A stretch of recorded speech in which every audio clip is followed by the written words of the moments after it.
Bismillahirrahmanirrahim. Assalamualaikum warahmatullahi wabarakatuh. Alhamdulillah wassalatu wassalamu ala rasulillah, la hawla wa la quwata illa billah.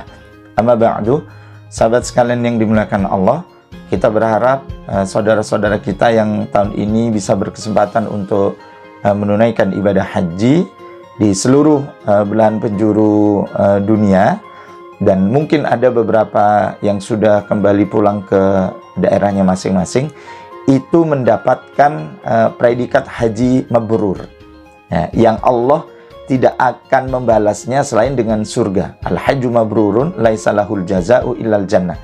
Dan tentu kita semua berharap ketika kita itu menjadi tamu Allah di Mekah, pulang ke tempatnya masing-masing, hajinya diterima, yaitu haji yang akan semakin menjadikan dirinya semakin dekat kepada Allah Subhanahu wa taala, semakin taat di dalam perintah dan taat untuk meninggalkan larangan-larangan Allah Subhanahu wa taala dalam segala aspeknya gitu. Karenanya kalau kemudian kita berpikir, sahabat sekalian yang dimuliakan Allah, kita yang baru pulang dari ibadah haji dan kembali ke tempatnya masing-masing, profesi apapun yang dilakukan pasti akan semakin menjadikan dirinya itu berhati-hati. Berhati-hati apa? Jangan sampai yang dia lakukan dalam kehidupan setelah pulang ke tempatnya masing-masing itu kembali bermaksiat kepada Allah Subhanahu wa taala.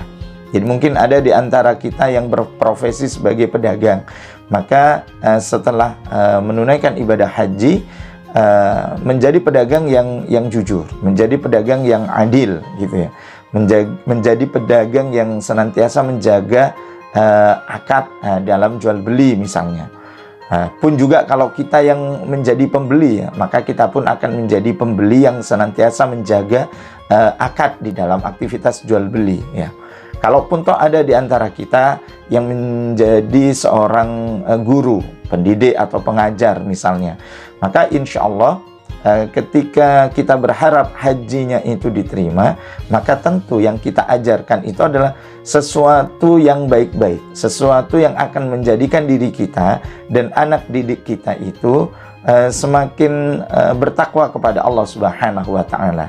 Jadi bukan menyampaikan sesuatu yang asal dan apalagi kemudian bertentangan dengan apa yang telah ditetapkan oleh Allah ya. Baik kita itu sebagai guru dan sebagai murid misalnya ya. Kalau kita itu murid yang sudah menunaikan ibadah haji, maka insya Allah yang akan kita pelajari itu adalah ilmu thaqafah yang akan menjadikan diri kita itu semakin tunduk dan patuh terhadap Allah Subhanahu wa taala. Kalaupun toh ada di antara kita yang berprofesi sebagai seorang pejabat misalnya, maka sepulang dari ibadah haji, maka kita akan menjadi pejabat yang senantiasa amanah, pejabat yang senantiasa menegakkan perintah Allah Subhanahu wa taala dan meninggalkan larangan-larangan Allah Subhanahu wa taala. Pun kalau misalnya kita menjadi rakyat biasa, maka kita akan menjadi rakyat yang senantiasa patuh di dalam ketaatan terhadap Allah Subhanahu wa taala dan patuh meninggalkan apa yang telah diharamkan oleh Allah Subhanahu wa taala. Dan apapun dari semua aktivitas yang kita lakukan, sahabat sekalian yang dimuliakan Allah, kalau saja kita itu menginginkan haji yang kita tunaikan itu diterima oleh Allah, maka sejatinya itu akan menjadikan diri kita lebih berhati-hati.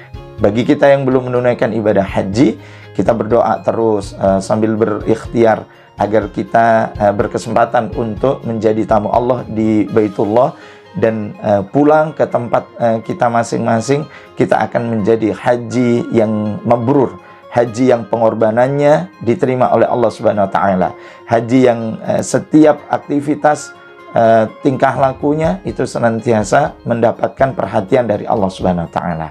Semoga momentum haji ini bisa menguatkan kepatuhan kita kepada Allah Subhanahu wa taala dalam melaksanakan perintah dan dalam meninggalkan larangan-larangan Allah Subhanahu wa taala. Amin ya rabbal alamin. Mohon maaf lahir dan batin. Assalamualaikum warahmatullahi wabarakatuh.